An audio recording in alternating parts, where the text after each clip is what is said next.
Hey guys, Assalamualaikum. It's me Nina and welcome back to Nina Story. Baru-baru ni Nina ada baca satu komen yang request nak Nina ceritakan tentang sejarah Lukut. Mungkin ramai di antara kita ni yang tak tahu tentang sejarah ataupun kejadian yang pernah terjadi dekat Lukut pada suatu ketika dulu. Sebab mungkin kisah ni dia tak se-famous macam peristiwa 13 Mei. So hari ni Nina akan cerita dekat korang tentang sejarah Lukut, yang mana terjadinya rusuhan di antara bangsa kita dengan bangsa Cina. So without wasting any time, let's get started.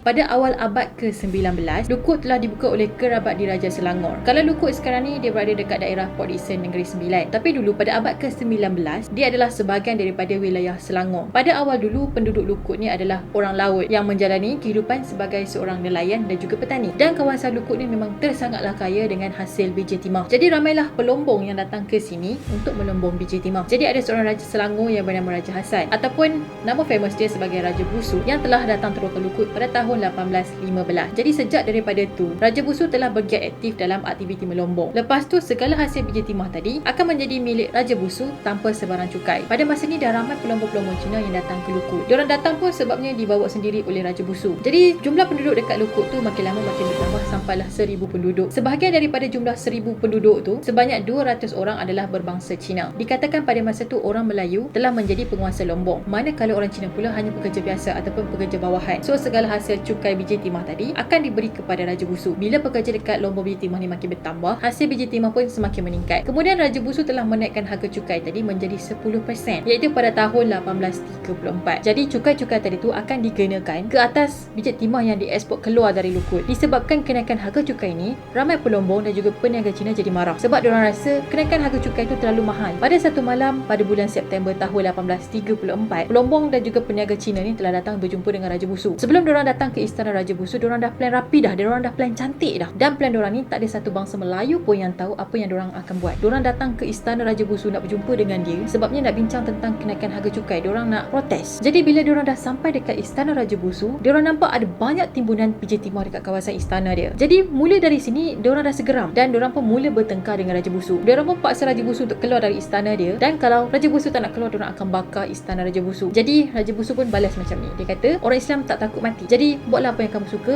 kalau korang berani. Jadi bila diorang dengar Raja Busu kata macam tu, diorang ni bertambah geram lah. And then diorang pun telah membakar istana Raja Busu, termasuklah rumah orang-orang Melayu yang berdekatan dekat situ. Dan semua penghuni dalam istana tadi tu telah pun meninggal, termasuklah Raja Busu. Bukan tu je, diorang rompak dan juga bunuh beratus-ratus orang Melayu dekat Lukut. Dikatakan semasa istana Raja Busu dibakar, Raja Busu ni cubalah untuk selamatkan diri dia dan juga family dia. So dia melawan, tapi diorang ni kena tangkap and then dicampakkan ke dalam api yang tengah marak.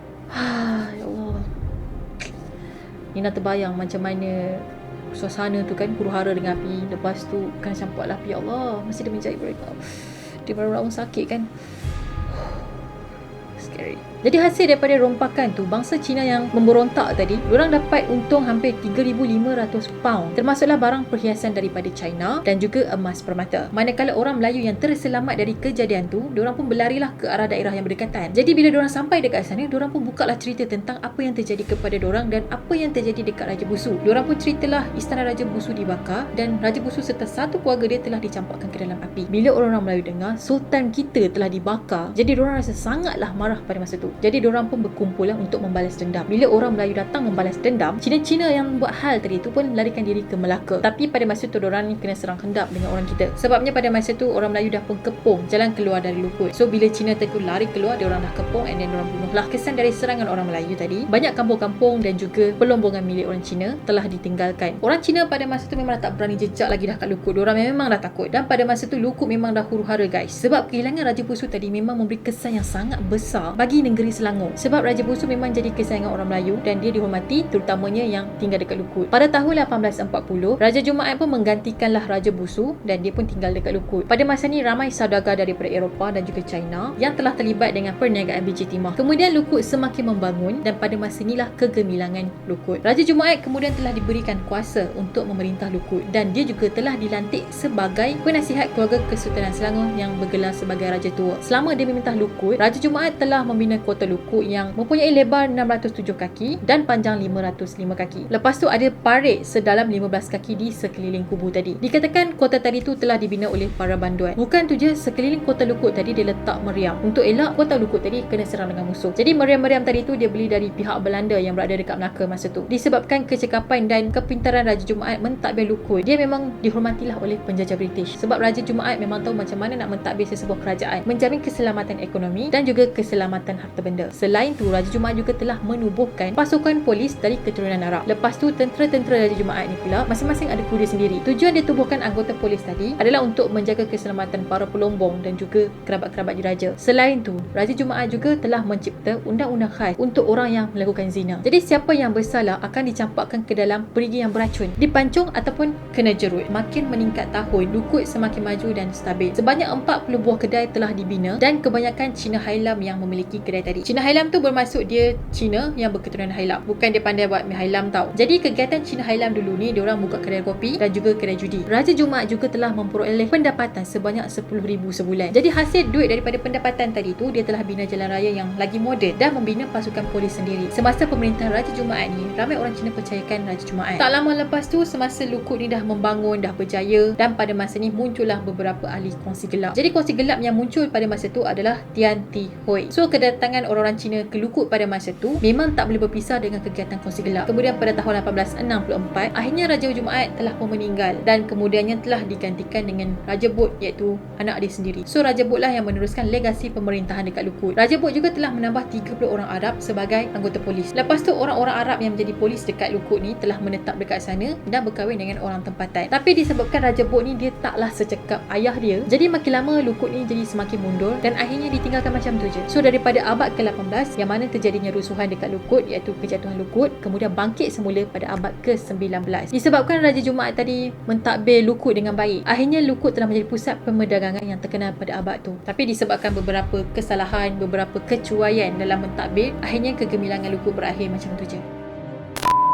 Alright guys, apa pendapat korang tentang sejarah Lukut? Sebenarnya Nina baru tahu, selain peristiwa 13 Mei tadi tu, ada sejarah rusuhan macam dekat Lukut ni lah, di mana orang Cina dia tak puas hati sebab ada kenaikan cukai dekat Biji Timah, dia pun pergi serang Raja Busu, and then diorang pun serang juga orang-orang Melayu yang tinggal dekat situ. So terjadilah rusuhan perkauman juga pada masa tu, sehingga menyebabkan ramai ataupun ratusan orang Melayu telah terkorban. Jadi Nina harap pada masa-masa yang akan datang takkan terjadi lagi lah rusuhan dekat negara kita, terutamanya rusuhan yang melibatkan kaum. Sebab negara kita ni negara yang berbilang kaum, ada Cina, India, Melayu, Siam dan kaum-kaum yang lain. So negara kita adalah sebuah negara yang sangatlah unik dan demokrasi. Tapi janganlah disebabkan kita tak puas hati, kita naikkan semangat perkauman, lepas tu jadi macam ni. Kalau boleh kita elakkan, sebab negara kita adalah sebuah negara yang berbilang kaum. Kita patut berbangga sebab negara kita ni ada pelbagai budaya dan juga makanan. Yang tu Nina suka. So itulah yang specialnya ataupun uniknya tentang Malaysia. Walaupun sejarah-sejarah ni dah pun lama jadi, tapi sepatutnya kita jadikan sebagai pengajaran lah, supaya kita lagi berhati-hati, supaya kita lagi mencintai negara kita dan tanah air kita. Walau siapa pun kita, lahir dekat mana, apa pun bangsa kita, kita orang Malaysia. Alright guys, itu sajalah perkongsian Nina untuk hari ni. Nina harap korang suka dan enjoy. Yang belum lagi subscribe channel Nina, jangan lupa untuk subscribe, turn on notification, dan kita akan jumpa lagi in next video. Bye bye. Assalamualaikum.